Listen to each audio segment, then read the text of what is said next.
I, Tuba Ansari, bring to you the plight of the unheard. The exodus of migrant workers from the cities following the announcement of 21-day lockdown threw spotlight on the vast number of laborers who lived outside their home states.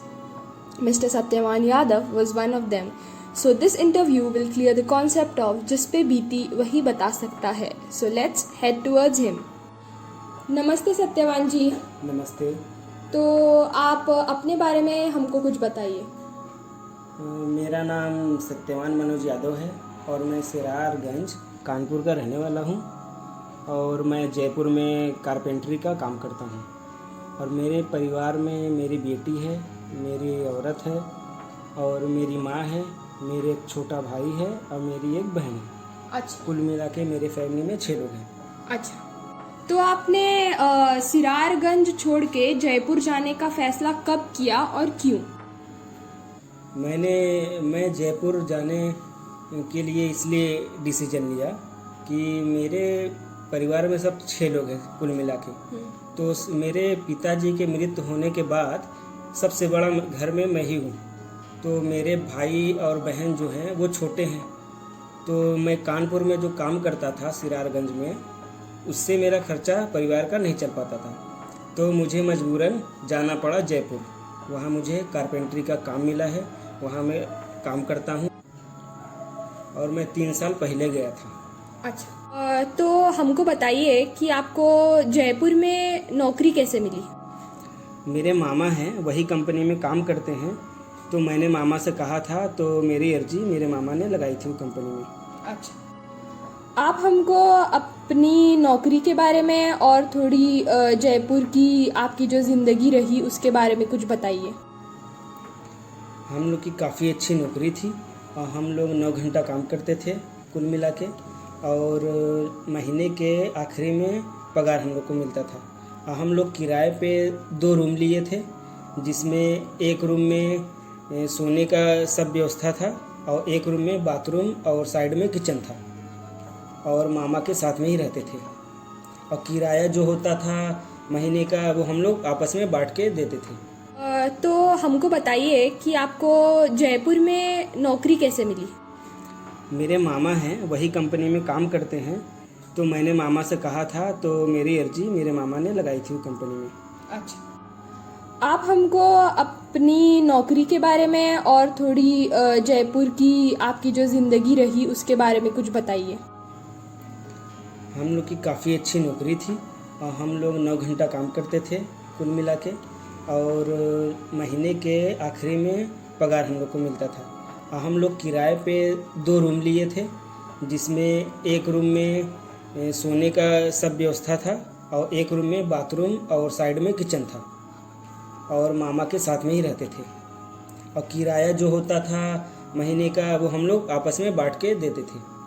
तो सत्यवान जी, जब आपने पहली बार corona virus शब्द के बारे में सुना तो आपको क्या लगा, क्या विचार आया आपके दिमाग में? जब हम लोगों ने कोरोना वायरस के बारे में सुना था तो मैंने यूट्यूब पे देखा कि जैसे स्वाइन फ्लू कुछ दिन पहले निकला था और भी 2-3 वायरस निकले थे, तो हम लोगों ने सोचा था कि वैसे वायरस होगा, कुछ दिन के लिए रहेगा फिर चला जाएगा। फिर आते आते दिनों में देखना पड़ा कि इतना बड़ा परिणाम हम लोग को भुगतना पड़ा कि इस कोरोना वायरस के चलते कि इतना खतरनाक वायरस है। तो हम लोग ने सोचा नहीं था ऐसा कि एक दिन आएगा फिर पूरा दुनिया जिसे थम सी जाएगी। सो इतना प्रॉब्लम हम लोगों ने पहले कभी नहीं देखा था। तो सत्यवान जी, जब लॉकडाउन हुआ तो क्या परिस्थितियां निर्माण हुई आपके लिए? पहले तो हमने सोचा कि 21 दिन का लॉकडाउन रहेगा, फिर 21 दिन तक बंद रहेगा सब कुछ, फिर उसके बाद नॉर्मल हो जाएगा, 21 दिन के बाद सब कुछ खुल जाएगा, पहले जैसा हो जाएगा। फिर मैंने मेरे दोस्तों से पूछा तो लोग अलग तरीके से बात कर रहे थे, वो अलग ही कहानी बता रहे थे, आपस में बात कर रहे थे। तो मुझे लगा कि 21 दिन का नहीं, ये और भी आगे बढ़ने वाला है। तो आपने सिरारगंज लौटने का फैसला कब लिया?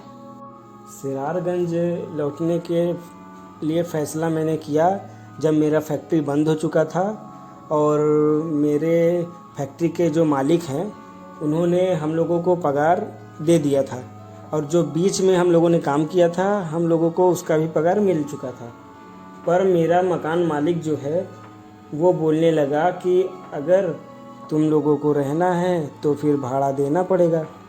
और हमने सोचा अगर भाड़ा देंगे तो काम भी सब बंद है, भाड़ा कैसे दे पाएंगे, जब पैसा ही नहीं मिलेगा, कमाई नहीं होगा तो भाड़ा कैसे देंगे। तो घर जाने के लिए अलावा हमारे पास कोई चारा नहीं था, इसलिए हमने फैसला किया घर जाने का। तो आपको क्या तैयारियां करनी पड़ी घर वापस जाने के लिए? पहले तो हमको ऐसा लगा कि आसानी से हम लोग घर चले जाएंगे, और फिर मेरे आसपास के जो दोस्त लोग हैं मेरे साथ, मेरे आसपास में रहते थे, उन लोग का घर जयपुर से 200 किलोमीटर था, तो वो लोग मजबूरन पैदल जाने का फ़ैसला किए।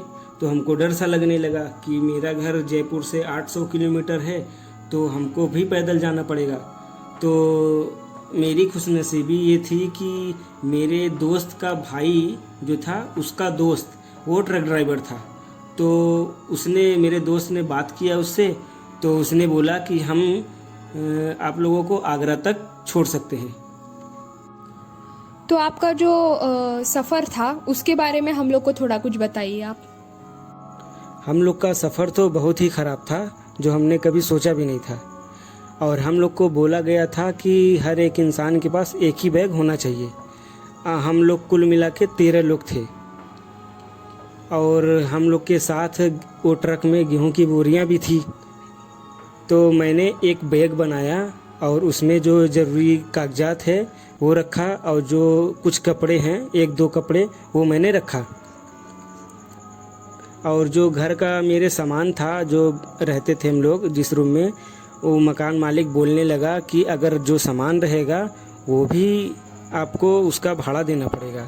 तो मेरा एक दोस्त था, मेरे साथ काम करता था, जिसका घर जयपुर में ही था, तो मैंने अपना घर का जो सामान था सब मैंने दोस्त के घर पे शिफ्ट कर दिया। और जो ट्रक ड्राइवर के पास जब हम लोगों ने पहुंचा तो बोलने लगा कि 3-3 हज़ार रुपये देना पड़ेगा सबको। तो मैं शौक में पड़ गया कि 3-3 हज़ार रुपये देना पड़ेगा, और मेरे पास सिर्फ 4,000 रुपये बचे थे, और कुछ पैसे जो मैंने घर पे पहले से ही लगा दिए थे, और कुछ पैसे मेरे बैंक में अकाउंट में पड़े थे जो हम निकाल नहीं सकते थे। और जब हम लोग ट्रक में बैठे तो गेहूं की बोरियां पहले से ही थी, हम लोग को भी उसी तरीके से लाद दिया गया, और हम लोग कैसे भी करके दुख मुसीबत करके घर पे पहुंचने के लिए निकल पड़े। हम लोग को जाना ही था, तो कैसे भी करके हम लोग को आगरा पहुंचना पड़ा। हम लोग आगरा पहुंच गए। जब आपकी ट्रक रास्तों पे से गुजरने लगी तो आपने क्या देखा बाहर? हमने रास्ते में बहुत सारे लोगों को देखा जो कि पैदल जा रहे थे, और कुछ जगह पे लोगों को खाना भी मिल रहा था। कुछ लोगों ने खाना बांटने का स्टॉल लगाया था, और हमें तो ऐसा लग रहा था कि सब लोग तीर्थ यात्रा पे जा रहे हैं। लेकिन फ़र्क बस इतना ही था कि तीर्थ यात्रा जो है वो सब लोग खुशी खुशी जाते हैं, और यहाँ जो मैंने लोगों के आँखों में देखा जो खुशी नहीं था, सब लोग दुख से जा रहे थे घर, कि कैसे भी करके हमको घर पहुँचना है। और इस मुश्किल घड़ी में जो लोग एक दूसरे के पास आने से कतराते थे, तो सब लोग, कुछ लोगों ने खाना बांटने का भी काम कर रहे थे, वहाँ पे एक दूसरे का हेल्प कर रहे थे। और हम लोग की गाड़ी 1-2 जगह रुकी भी थी। हमने जब एक जगह रुका था तो वहाँ पे स्टॉल लगा था खाने का, तो हम लोग खाना ले रहे थे। तो एक इंसान को देखा मैंने, खाना वो अपना लिया टिफ़िन, और वो बगल में बैठ के खा रहा था। और मैंने जब देखा उसने थोड़ा सा ही खाना खाया, और फिर मैंने पूछा कि भाई तुम्हारे पास इतना सारा खाना है तो तुम थोड़ा सा ही क्यों खाए? वो बोलने लगा, भाई अगर मैं पूरा खाना खा लूँगा तो मुझे नींद लगने लगेगा और थकावट भी महसूस होने लगेगी, तो चलना बहुत है, इसलिए हमको थोड़ा सा ही खाना पड़ा। और जो मेरे फ़ोन की बैटरी थी वो घटती जा रही थी, मेरे घर वाले भी परेशान हो जाएंगे अगर मेरा फ़ोन बंद हो जाएगा तो, इसलिए हमने थोड़ा सा ही खाना खाया। जब आप आगरा पहुंचे तो आपके घर तक का सफ़र क्या था? जो आपका फाइनल सफ़र था वो कैसा था, उसके बारे में कुछ बताइए हम लोग को। ट्रक वाले ने मुझे जब आगरा तक छोड़ा, आगरा उतार दिया, उसने आगरा तक बोला था उतारने के लिए, तो हमने बहुत कोशिश की कि कोई भी गाड़ी मिल जाए तो हम गाड़ी पे बैठ के अपने घर गांव में चले जाएं। तो ऐसा कोई इंतज़ाम नहीं हो पाया, कोई गाड़ी नहीं मिली। तो कुछ देर बैठे, फिर सोचने लगा कि घर भी जाना ज़रूरी है, यहाँ बैठने से कोई काम नहीं चलेगा, तो हमको पैदल जाने का फैसला करना पड़ा। तो हमने पैदल जाना शुरू किया। जो सफ़र था मेरा, वो जो बस से 2 घंटा लगता था हमारे गांव पहुंचने में, हमको वो पैदल जाने में 10 घंटा लगा। चलते चलते 10 घंटा लगा। और हम चलते ज़्यादा थे, आराम कम करते थे, इसलिए कि हमको अपने परिवार को देखने के लिए देखना ज़रूरी था, इसलिए हमको पैदल जाना पड़े। आप जब अपने घर पहुंचे, अपने गांव पहुंचे, अपने लोगों के पास, तो क्या था मंजर वहाँ पे? जब मैं अपने गांव में पहुंचा तो मेरे गांव वाले मुझे गांव में आने से मना कर रहे थे, इसलिए कि जो कोरोना वायरस फैला है वो बाहर से, मैं जब आया तो उन लोगों को लगा कि ये बाहर से आया है तो हम लोग को भी ना हो जाए, इसलिए मुझे आने के लिए मना कर रहे थे। तो मेरी और उन लोगों से बहस होने लगी। तो कुछ देर के बाद वो लोग मान गए, बोले कि ऐसी बात है तो तुमको तुम्हारे घर में 14 दिन के लिए रहना पड़ेगा और घर से बाहर नहीं निकलना पड़ेगा। तो मैंने बोला ठीक है, मैं घर से बाहर नहीं निकलूँगा। मैं जब घर में पहुंचा अपने, तो आंगन में जब पहुंचा तो मेरी माँ और मेरी बीवी मेरे पास दौड़ के आई और मेरी माँ तो मुझे गले लगा ली और गले लगा के रोने लगी, और आधे घंटे तक हम लोग एक दूसरे को गले लगा के रो रहे थे और मेरी आंख भी भर आई, मैं भी बहुत रोया।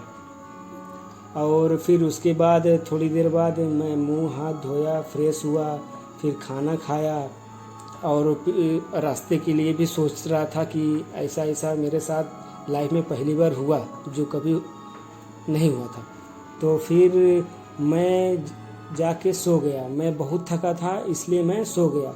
अब मेरे चलने की वजह से मेरे पैर में इतना ज़्यादा सूजन हो गया था कि, और मेरे पैर में छाले पड़ गए थे और जो मुझे बहुत दर्द हो रहा था, लेकिन मुझे वो दर्द महसूस नहीं हुआ, इसलिए कि जो घर आने की खुशी थी, तड़प थी, इसलिए मुझे वो दर्द महसूस नहीं हुआ। और 24 घंटे मैं इतना थका था कि 24 घंटे मुझे सोना ही पड़ा, मैं सोता ही रहा 24 घंटे। तो आप अपनी तरफ से क्या मैसेज देना चाहेंगे कॉमन इंसान को? हम अपनी तरफ से ये मैसेज देना चाहेंगे कि इस लॉकडाउन ने हम लोगों को अच्छी चीज़ें और बुरी चीज़ें दोनों सिखा दी है, और परिवार का महत्व देना और अपने सेहत का अच्छे से ख्याल रखना जो बहुत ज़रूरी है, ये सिखा दिया है। और दूसरी बात तो ये, आप लोग भगवान का शुक्रिया अदा करिए कि आप लोग अच्छे से सेफ़ हैं और आप लोग अपने घर में अपने फैमिली के साथ में बैठ के टीवी के सामने हम जैसे लोगों की कहानी देखते और पढ़ते हैं। और मैं तो यही दुआ करूँगा कि पहले से सब कुछ बेहतर कर दे भगवान और सब कुछ अच्छे से चलने लगे। अब गांव में आप अपने रोज़गार के लिए क्या करते हैं, और क्या कभी आप जयपुर वापस लौटेंगे? गांव में हमारे पास खेत है, हम लोग इस टाइम खेती करते हैं, और मेरी जो बीवी है वो सिलाई का काम करती है।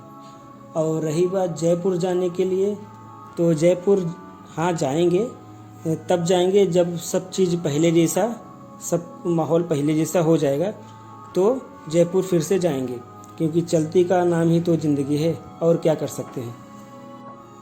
तो आप अपनी तरफ से क्या मैसेज देना चाहेंगे कॉमन इंसान को? हम अपनी तरफ से ये मैसेज देना चाहेंगे कि इस लॉकडाउन ने हम लोगों को अच्छी चीज़ें और बुरी चीज़ें दोनों सिखा दी है, और परिवार का महत्व देना और अपने सेहत का अच्छे से ख्याल रखना जो बहुत ज़रूरी है, ये सिखा दिया है। और दूसरी बात तो ये, आप लोग भगवान का शुक्रिया अदा करिए कि आप लोग अच्छे से सेफ़ हैं और आप लोग अपने घर में अपने फैमिली के साथ में बैठ के टीवी के सामने हम जैसे लोगों की कहानी देखते और पढ़ते हैं। और मैं तो यही दुआ करूँगा कि पहले से सब कुछ बेहतर कर दे भगवान और सब कुछ अच्छे से चल